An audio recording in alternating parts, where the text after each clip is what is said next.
cristianismo religiosa. Vocês possam conhecer as mais diversas expressões religiosas do nosso planeta. E há algum tempo a gente tem falado aí da maior religião do mundo, que é o cristianismo, que tem mais de 2 bilhões de fiéis. E que tem um livro sagrado, que é a Bíblia. A Bíblia, que na verdade é a palavra de origem grega, vem do grego biblos, quer dizer um conjunto de livros. Para os católicos são 73 livros, para os evangélicos 66. Há uma diferença aí, especialmente em relação ao Antigo Testamento. Os católicos admitem a versão grega do 70, enquanto os protestantes, os evangélicos, aceitam somente a versão hebraica, que tem menos livros, porque, segundo o sínodo judaico, aqueles livros que foram escritos em outra língua que não o hebraico, não são considerados livros revelados por Deus ou inspirados pelo Espírito Santo, apesar de poderem ser livros que são edificantes. Isso é uma boa tradição entre os protestantes, porque o Novo Testamento ele é escrito, foi escrito pelo menos os originais, aqueles que a gente tem acesso, em grego. Né? Então, como que o Novo Testamento, que é a complementação do Antigo Testamento, pode ser em grego, enquanto o Antigo Testamento não pode. Então, tem essa contradição aí entre os protestantes e evangélicos, na hora de admitir como revelado no Antigo Testamento só textos hebraicos e não os textos gregos. Enquanto o Novo Testamento é predominantemente escrito em grego, porque era a língua intelectual daquela época. Depois foi traduzido do grego para o latim, o São Jerônimo ali por volta do século IV. Mas hoje vamos falar do Novo Testamento. O Novo Testamento é composto de 27 livros. No Antigo Testamento dos protestantes evangélicos tem 39 livros, os católicos são 46 livros. São 27 livros do Novo Testamento, começando com os 4 evangelhos. O Evangelho de Mateus, o Evangelho de Marcos, de Lucas e o último dos evangelhos, que é o Evangelho de João, que é o Evangelho que a gente vai falar aqui na aula de hoje. Evangelho significa boa nova ou boa notícia. Qual é a boa notícia que Jesus veio trazer ao mundo? A boa notícia da salvação, da ressurreição, através do sacrifício que ele iria fazer na cruz. Vamos falar de um episódio específico do Evangelho de João, no capítulo 2, que é o episódio onde ele transforma a água em vinho. Então Jesus, junto com sua mãe e seus discípulos, foram num casamento. O povo estava chapando melão no casamento. Todo mundo bêbado já. E acabou o vinho.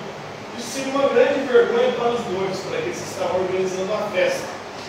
E então Maria, vendo aquilo acontecer, foi até Jesus e falou: Jesus, acabou o vinho da festa. E agora? Aí Jesus ficou meio sem entender: o que você quer comigo? Não chegou a hora ainda não. Se chegar a hora, tem várias possibilidades simbólicas. Não chegou a hora de fazer o milagre, não chegou a hora do sacrifício, ou não chegou a hora da minha ressurreição. São possibilidades de interpretação aí desse trecho. E aí, mesmo assim, mesmo tratando de forma rude a mãe e dizendo que não estava na hora dele, ele vai mandar os discípulos buscarem tonéis de água. Eles vão lá e buscam 6 tonéis de água. E aí Jesus fala para eles levarem esses tonéis para o organizador da festa, o mestre Sala da festa. Quando os discípulos levam até esse mestre Sala, ele vai experimentar a água havia sido transformada em vinho. E um vinho de qualidade superior ao vinho que tinha acabado. Porque o que acontecia nas festas antigas? Se viu o vinho primeiro, bom, o melhor, porque aí o povo chapava melhor, depois o povo está bem bom, porque o povo bebe qualquer coisa. Né? Até ao puro. Isso acontece, já aconteceu inclusive comigo já com festa. Chapado, não tinha mais nada, foi lá e o amigo meu pegando um álcool, porque eles já. Só de lembrar já. É ruim. Mas algo aconteceu. Então, nessa festa foi diferente. O vinho melhor foi servido por último. É o vinho que Jesus havia transformado, na verdade, a água em vinho. Então, Jesus, Maria e os discípulos vão ao casamento em Caná, cidade que ficava na Galiléia, na região da Galiléia. Quando o vinho acabou, Maria procurou Jesus para dizer para ele o que tinha acontecido. Jesus instruiu o servo aos discípulos a derramar água nos jarros, nos tonéis, levaram-os ao encarregado da festa, o mestre Sala, e após provar, descobriu que foi transformado em vinho de melhor qualidade. Apesar fazer o milagre, e a princípio mostra relutância. Quando Maria procura isso para ela, né? O que temos nós em comum, né? Isso é comigo. A minha hora ainda não chegou, né? Jesus faz várias referências a essa questão da hora, né? A sua hora ao longo dos evangelhos, aludindo a crucificação e a ressurreição também. Então, nossa hora de fazer o milagre, inclusive esse vai ser o primeiro milagre de Jesus, e Jesus começa transformando a água em vinho.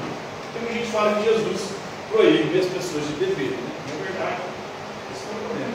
Não é embriaguez, o problema é a falta de controle sobre o bebida. Mas, mesmo assim, o meu milagre é uma festa já está dando chapada, já tinha acabado de vir. Não transforma mais. Mas há momento de festa, e essa festa aí também pode ser a festa da ressurreição, da vida eterna. E o vinho será o vinho do sangue dele, que vai ser derramado, para que depois possamos gozar dessa vida eterna. Inclusive, uma das definições de céu, apesar de que a galera interpreta gozar só no sentido sexual da coisa, gozar é felicidade plena e eterna. Por isso o céu é chamado, dentro de uma das definições religiosas, de gozo eterno. Ou seja, no céu você vai viver o gozo eterno. Mas o que é o gozo eterno? É algo meio eclético, né? Então, a medida da crucificação e ressurreição pode ser o sangue aí. O sangue é o vinho, né? O vinho vai representar praticamente todas as passagens do Testamento. O sangue de Jesus Cristo. E o pão, o corpo. Né? Inclusive vai ser os dois símbolos máximos aí do cristianismo, os rituais religiosos cristãos. O ritual religioso cristão, por excelência, desde o princípio, era o ritual da ceia. Os católicos chamam de missa, né? Mas é o ritual do sacrifício do corpo e sangue de Cristo, que atualiza ali o sacrifício de Jesus, onde o corpo e o sangue dele é oferecido para a salvação e também como alimento para o povo de Deus. Muitas vezes simbolizado aí pelo vinho, e para a humanidade de todos os pecados. Então o sangue é um dos lavar dos pecados e dá a festa eterna. Isso que será o céu. Uma festa que não tem fim.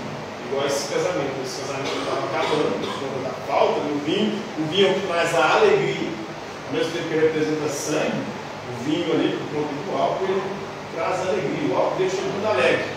Todo mundo, né? O problema é que o álcool em excesso, ele transforma a alegria em depressão. Então ele vai no pico, né?